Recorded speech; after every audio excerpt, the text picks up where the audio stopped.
우리 크리스천인 우리에게 이 세상을 살아갈 때 가장 중요한 것이 있다면 그것은 하나님의 뜻대로 살아가는 것이 가장 중요하다고 생각합니다. 우리가 구원받기 전에는 하나님과 반대의 뜻, 하나님의 뜻과 반대로 걸어가고 있었던 거죠.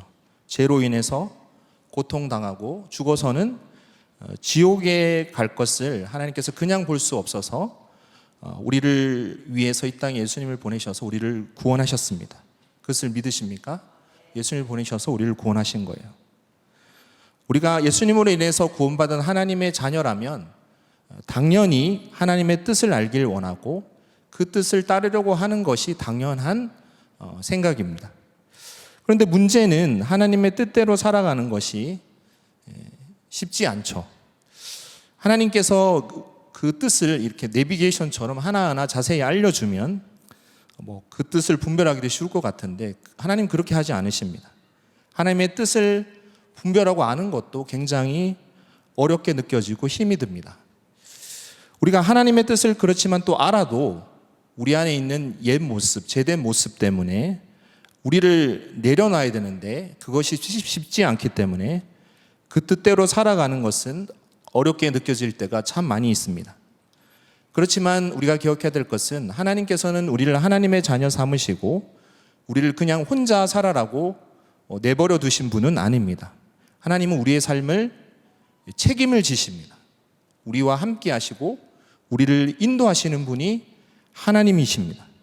또한 우리 가운데 하나님께서는 우리 삶을 이끄는 기본적인 원리인 또 성경 말씀을 우리 가운데 주셨습니다. 하나님께서 그 말씀 안에서 우리가 예배하고 기도하고 말씀을 볼 때 그분께서 우리가 알아들을 수 있는 말로 그 뜻을 알려주고 계십니다. 그분이 기록한 말씀을 우리의 상황 가운데 계속해서 해석해주고 계신 거예요. 우리는 순간순간 그 기본적인 원리인 성경 말씀 가운데 그분의 뜻을 알아가며 결정하고 순종해 나가야 되는 것입니다. 때로는 그것이 어렵게 느껴질 수 있지만 그것은 우리의 인생에서 가장 가치가 있는 삶입니다. 우리가 날마다의 삶에서 가장 가치 있는 것은 오늘도 하나님의 뜻을 우리가 알아나가고 그분의 뜻에 순종할 수 있는 삶이, 순종해 나가는 삶이 우리 인생에서 가장 가치 있는 삶입니다. 저는 오늘 본문을 통해서 우리가 이 세상을 살아갈 때 하나님의 뜻 가운데 살아가기 위해서 중요한 것이 무엇인지에 대한 은혜를 나눌까 합니다. 오늘 본문에 나오는 하나님의 뜻 가운데 살아간 그 아브라함의 모습을 통해서 그 은혜를 나눌까 합니다. 하나님의 뜻 가운데 살아가기 위해서 중요한 세 가지. 첫 번째는요, 친밀함입니다. 친밀함. 하나님의 뜻 가운데 살아가기 위한 중요한 것 세 가지. 첫 번째는 친밀함입니다. 오늘 우리가 읽었던 그 창세기 15장 1절부터 5절을 보면 아브라함과 하나님과 이렇게 대화를 하고 있는 장면입니다. 하나님께서 아브라함에게 환상 중에 나타나셔서 말씀을 하시죠. 1절에 보면 이렇게 얘기합니다. 아브라함아 두려워하지 말라. 나는 내 방패요 지극히 너의 지극히 큰 상급이라 라고 얘기합니다. 하나님께서 그렇게 얘기하셨는데 아브라함의 대답은 무엇이냐면 자식이 없으니까 내 상속자는 여기 있는 종입니다 라고 얘기합니다. 그 얘기는 무슨 얘기냐면 내가 자식이 없기 때문에 하나님께서 무엇을 주신들 나에게 무슨 소용이 있습니까? 라고 아브라함이 반문을 하는 거예요. 그리고 나서 하나님께서 4절 5절 말씀으로 아브라함에게 이렇게 가르쳐 주십니다. 우리 말씀을 같이 한번 읽어보겠습니다. 시작. 여호와의 말씀이 그에게 임하여 이르시되 그 사람이 내 상속자가 아니라 내 몸에서 날 자가 내 상속자가 되리라 하시고 그를 이끌고 밖으로 나가 이르시되 하늘을 우러러 무뼈를 셀 수 있나 보라. 또 그에게 이르시되 내 자손이 이와 같으리라. 아멘.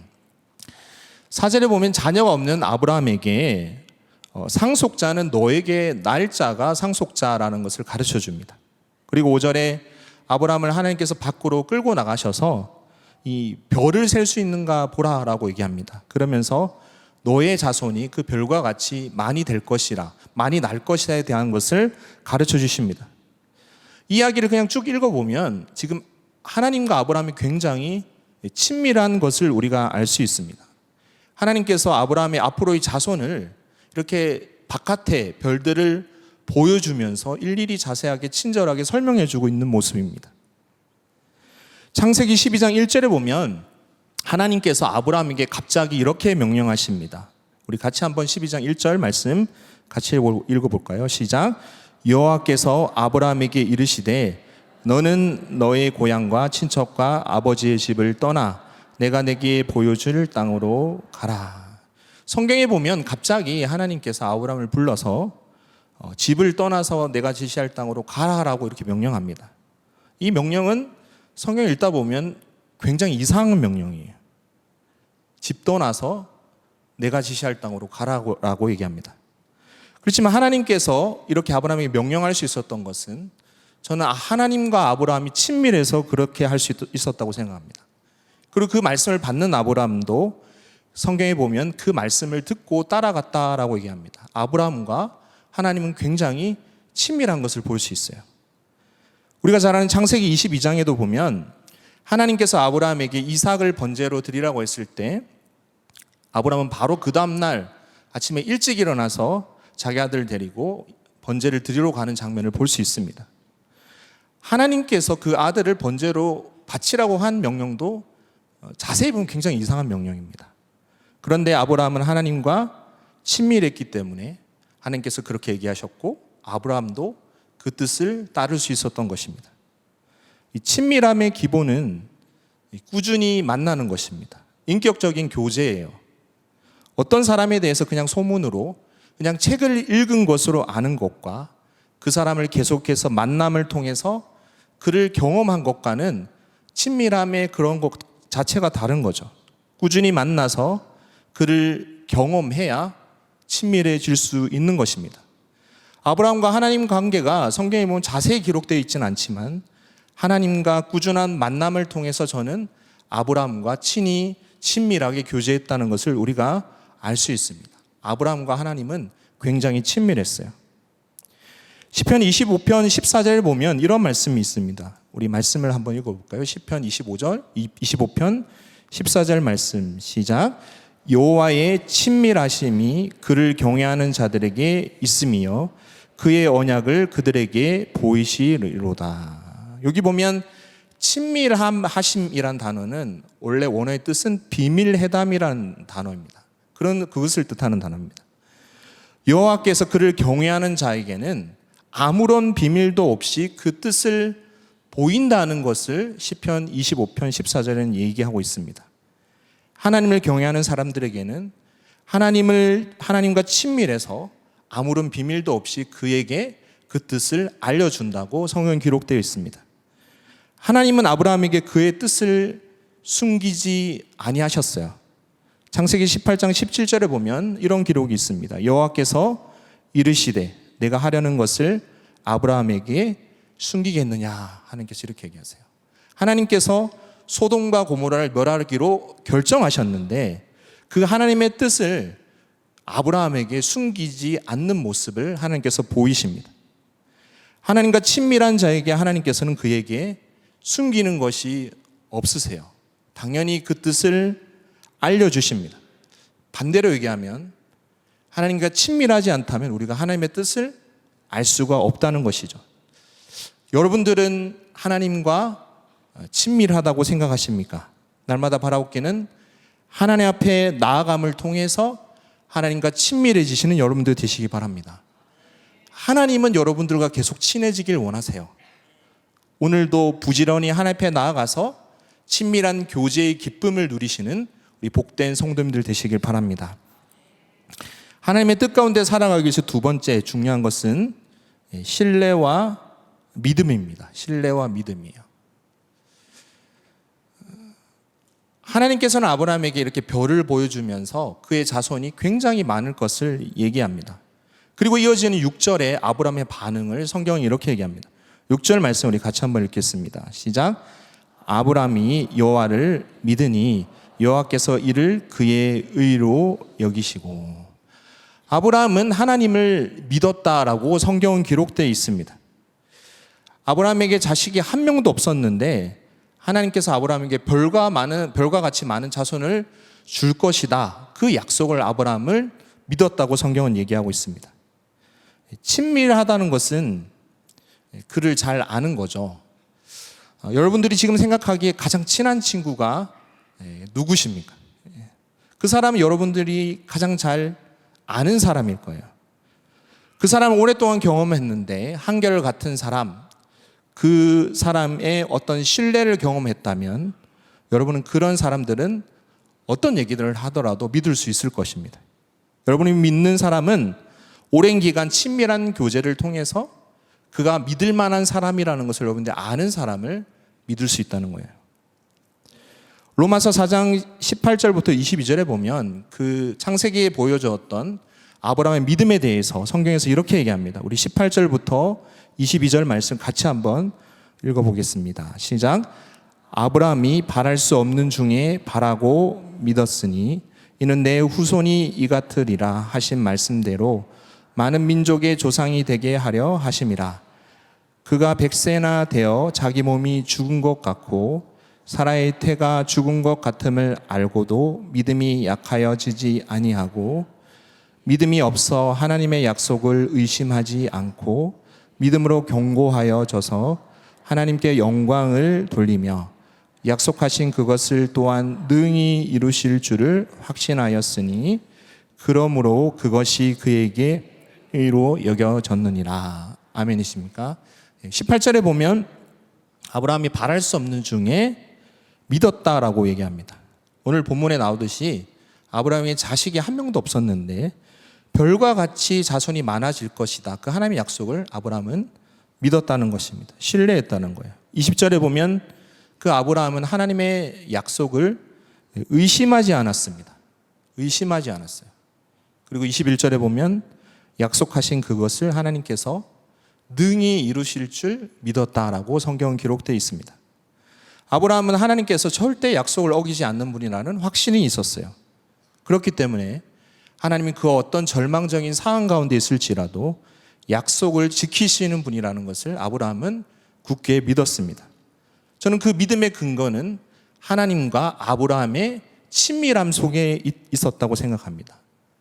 하나님과 아브라함과 그 친밀한 교제 속에 경험을 통해서 아브라함은 하나님이 어떤 분인지 아는 것입니다. 그래서 아브라함은 하나님을 신뢰한 것이에요.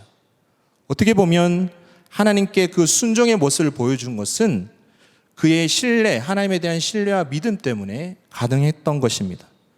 하나님과 친밀한 사람들은 하나님을 신뢰하고 믿습니다. 그렇기 때문에 그분의 뜻에 순종할 수 있는 것입니다.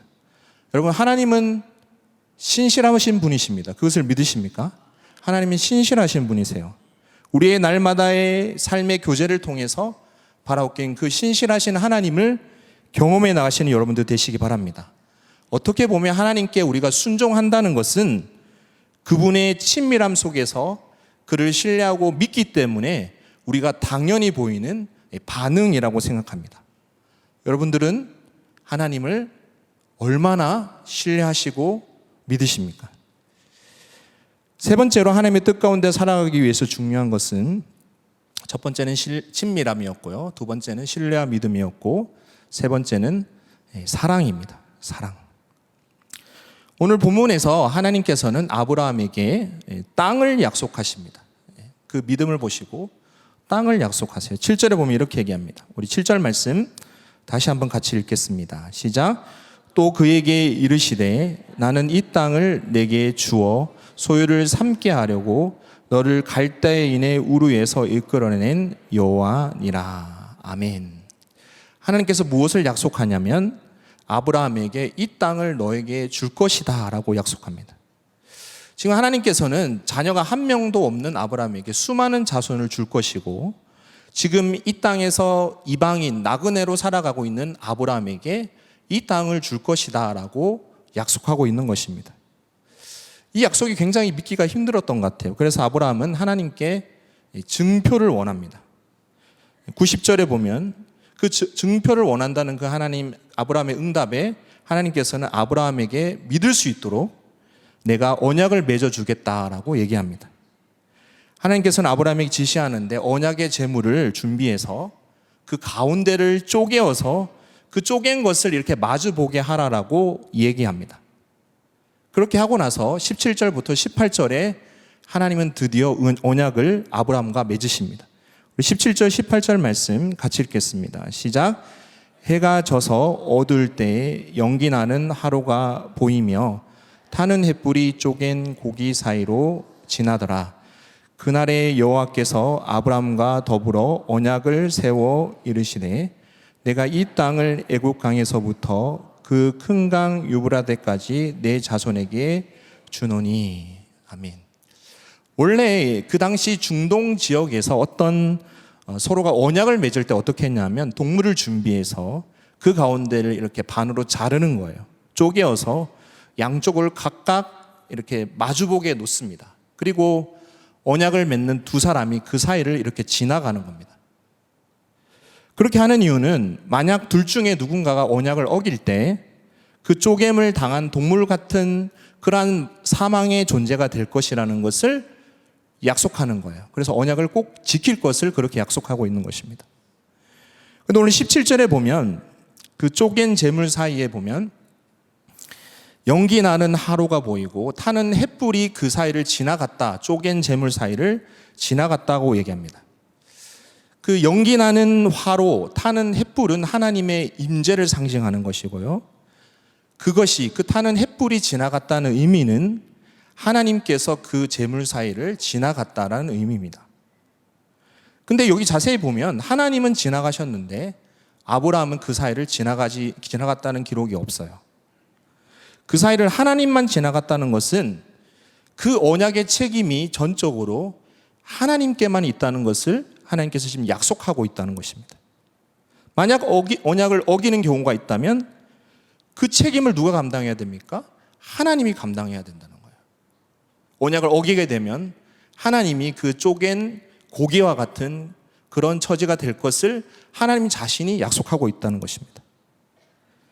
하나님께서 아브라함에게 그 하신 약속은 어떤 의미냐면 하나님께서 나의 생명을 걸고서라도 이 약속을 내가 꼭 지키겠다는 것을 아브라함에게 또 아브라함의 후손에게 약속하고 있는 것입니다. 그렇게 하나님과 언약을 맺은 아브라함 자손은 이후에 하나님께서 약속하신 그 땅을 차지하게 되죠. 그렇지만 그들의 범죄를 통해서 그 땅에서 다시 쫓겨나는 신세가 됩니다. 하나님께서는 그 약속의 완성으로 결국 하나님께서 약속하시고 이루시는 것이 뭐냐면 그의 백성들에게 그 약속하신 땅을 영원히 주시기 위해서 결국 이 땅에 예수님을 보내셨습니다. 그리고 예수님은 그 백성들을 구원하시기 위해서 자신의 생명을 십자가에서 드리신 것입니다. 그래서 예수를 믿는 모든 자들에게는 하나님의 자녀가 되는 권세를 주시고 그들에게 영원한 하나님의 기업, 하나님의 나라를 주심을 믿으시는 여러분들 되시기 바랍니다. 하나님께서는 그 약속을 하나님의 신실하심으로 이미 성취하신 거예요. 그것을 믿기만 하면 우리가 그 약속을 취할 수 있는 것입니다. 오늘 하나님께서 아브라함에게 하신 언약은 어떤 의미냐면 하나님께서 아브라함을 사랑한다는 표현이에요. 내가 너를 이렇게 사랑하며 나는 너에게 그것을 주고 싶다라는 사랑의 표현으로 지금 언약을 하고 있는 것입니다. 이러한 하나님의 사랑을 너무나 잘 아는 아브라함은 그 창세기 22장에 보면 하나님께서 그 아들 이삭을 번제로 드리라고 하죠. 그렇지만 아브라함은 그 말씀에 기꺼이 순종할 수 있습니다. 순종할 수 있었습니다. 아브라함은 하나님께서 자신을 얼마나 사랑하는지 알았기 때문에 자기가 가장 사랑하는 독자를 하나님께 드릴 수 있었던 것입니다. 아브라함은 하나님을 잘 알았고 하나님을 신뢰하고 믿었으며 아브라함은 하나님을 사랑했습니다. 그렇기에 그의 삶 가운데 하나님의 말씀에 순종할 수 있었던 것입니다. 우리가 신앙생활을 하면서 가장 힘든 것 앞에서 얘기했죠. 하나님의 뜻대로 사는 것이 가장 힘들어요. 그런데 우리의 날마다의 삶 가운데 하나님의 뜻대로 살기를 기뻐하고 힘쓰고 계십니까? 우리는 그분의 뜻에 관심 없고 노력하지 않고 그냥 되는 대로 살아가고 있지는 않습니까? 저는 우리가 앞에서 살펴봤던 그 세 가지를 여러분 스스로에게 질문해 보시면 좋겠습니다. 여러분들은 하나님과 친밀하십니까? 여러분들은 하나님을 신뢰하고 믿으세요? 여러분 하나님을 사랑하십니까? 그렇게 하지 못하는 부분들이 있다면 우리의 신앙생활이 그냥 종교적인 의식으로 하고 있지 않은지 여러분들 되돌이켜 보시는 여러분들 되시기 바랍니다. 그런데 우리가 알아야 될 것은 무엇이냐면 그러한 우리를 하나님께서 사랑하셔서 예수님이란 대가를 치르시고 하나님의 자녀 삼으셨다는 그 사실을 기억하시는 여러분들 되시기 바랍니다. 그것을 믿으시는 여러분들 되시기 바랍니다. 하나님의 자녀로 삼으셨을 뿐만 아니라 우리를 예수님의 친구로 부르셨어요. 우리를 하나님의 친구로 우리를 부르셨다는 사실을 기억하시기 바랍니다. 요한복음 15장 12절부터 16절에는 예수님께서 우리 가운데 이렇게 얘기합니다. 우리 같이 한번 말씀을 읽어보겠습니다. 시작. 내 계명은 곧 내가 너희를 사랑한 것 같이 너희도 서로 사랑하라 하는 이것이니라. 사람이 친구를 위하여 자기 목숨을 버리면 이보다 더 큰 사랑이 없나니 너희는 내가 명하는 대로 행하면 곧 나의 친구라.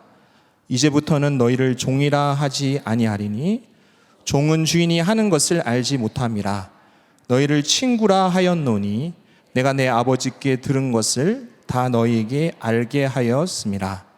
너희가 나를 택한 것이 아니요 내가 너희를 택하여 세웠나니 이는 너희로 가서 열매를 맺게 하고 또 너희 열매가 항상 있게 하여 내 이름으로 아버지께 무엇을 구하든지 다 받게 하려 함이라. 오늘 13절에 보면 이렇게 얘기합니다. 사람이 친구를 위하여 자기 목숨을 버리면 이보다 더 큰 사랑이 없다라고 얘기합니다. 근데 예수님께서 이 엄청난 사랑을 우리 가운데 베풀어 주신 거예요. 결국 그렇게 하신 이유는 우리를 친구 삼기 위해서 성경은 그렇게 했다라고 오늘 본문에 예수님께서 미리 얘기하고 계십니다. 우리는 하나님의 종, 하나님의 자녀이지만 친밀함에 있어서는 예수님께서 우리를 친구로 삼으셨음을 기억하시는 여러분들 되시기 바랍니다. 예수 그리스도를 믿는 모든 자들은 예수님의 친구가 되세요. 여러분 예수님이 친구세요. 예수님은 우리를 친구로 삼으셨고 하나님의 뜻을 날마다 가르쳐 주시며 또 우리 가운데 그 뜻대로 행하길 원하십니다. 우리 14절에 보면 예수님께서 이렇게 얘기하시죠. 너희는 내가 명하는 대로 행하면 곧 나의 친구라. 명하는 대로 행하면 나의 친구라고 얘기합니다. 이 말을 바꿔서 얘기하면 예수님의 사랑을 받은 증거가 무엇이냐면 하나님의 말씀에 순종하는 것이라는 것을 예수님께서 얘기하는 거예요. 이미 우리는 예수님의 친구예요. 그렇다면 당연히 그의 말씀대로 행하는 것이 당연하다는 것을 성경은 얘기하고 있습니다. 오늘 우리가 살펴본 아브라함을 그 성경에서는 하나님의 친구라고 얘기해요. 야고보서 2장 23절에 하나님께서 아브라함에 대해서 이렇게 얘기합니다. 우리 같이 한번 2장 23절 읽겠습니다. 시작. 이에 성경에 이른 바 아브라함이 하나님을 믿으니 이것을 의로 여겨졌다는 말씀이 이루어졌고 그는 하나님의 벗이라 칭함을 받았나니. 하나님께서 아브라함을 뭐라고 계시냐면 하나님의 벗, 하나님의 친구라고 얘기하세요. 이것은 아브라함이 뭘 잘해서 하나님이 친구를 삼으신 게 아니라 요한복음의 말씀을 보면 하나님께서 아브라함을 택하시고 하나님께서 아브라함을 친구로 삼으신 것입니다. 하나님의 사랑이 그를 친구로 삼으셨고 또한 친구 되게 하신 것입니다. 하나님의 그 신실함과 사랑이 아브라함을 하나님과 친밀하게 했고 또 아브라함이 하나님을 믿을 수 있었던 것입니다. 그 사랑을 아는 아브라함은 당연히 그 하나님의 뜻에 순종할 수 있었고 그는 결국 믿음의 조상이 된 것입니다.